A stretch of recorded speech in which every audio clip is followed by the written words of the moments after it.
to make your messages or email clear and understandable. So the first one is being concise and direct.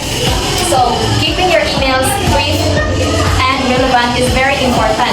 So in making our emails, we should avoid unnecessary details because long emails can discourage readers. The second one is address all questions and anticipate follow-ups. So in making emails, it is very important to respond completely and provide additional information to prevent a clarification request.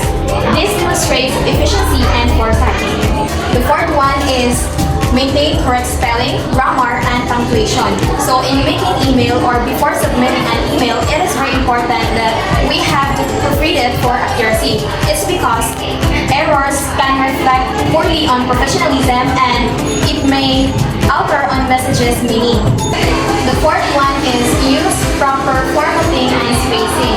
In organizing email, it is very important to organize content into short paragraph with spaces in between. We may also use numbering or bullet points for clarity. To continue the email etiquette guidelines for teachers, I will give you to Miss Carola. So the fifth email etiquette for teachers is use the high priority option sparingly. So you only mark your email urgent when it's really important. And the next one is avoid using all caps. So writing in all caps looks shouting. So you have to use it only for single words if needed. And the next one is include the message thread. So when replying, you click reply so that the previous messages stays visible and it also helps others to follow the conversation. And the next one is review before sending. So you have to read your email again if it sounds polite, clear, and correct. So avoid jokes or sarcasms. So now, let's move to communicating with parents. First, we have use clear and respectful language. Speak politely and simply so parents can easily understand. Avoid harsh or complicated words, such as using jargons. Next, choose the right channel. Select the best way to communicate depending on the message. Some matters need personal talks, while others can be shared online. For example, face-to-face for serious or sensitive matters, text or chat for quick reminders or updates, email, letters for formal announcements or reports, and last, calls or video meetings for urgent or personal concerns. Next is communicate regularly. Don't reach out only when there's a problem. Keep parents informed often, not only when there are problems. This builds good relationship and involvement. Now I will give the floor to Ms. Razel to continue the discussion. So the fourth one is build trust and partnership. Show parents that their opinions and effort are valued. Listen, understand, appreciate their participation. For example, say, I appreciate how you guide your children at home. It's really helping in class. And the last one is follow up on concern. After discussing a concern, check back to see the issue is improving if further action is needed. For example, if a parent raised a concern about homework difficulty, message them a week later. How is your child doing with the new homework schedule? And now, we will talk about handling professional meetings. So handling professional meetings requires careful attention to preparation, focused discussion, and strict time management. So we have preparation is key. So preparation ensures that you can participate meaningfully and stay focused.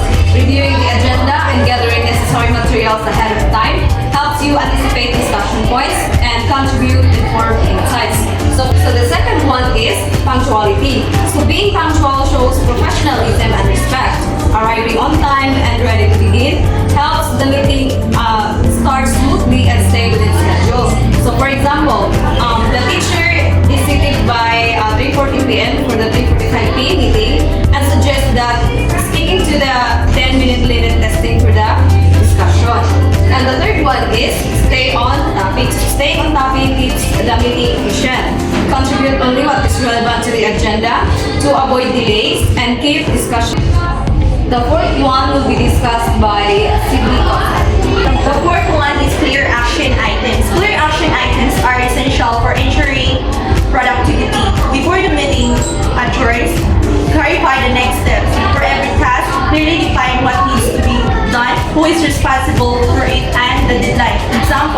teacher reports.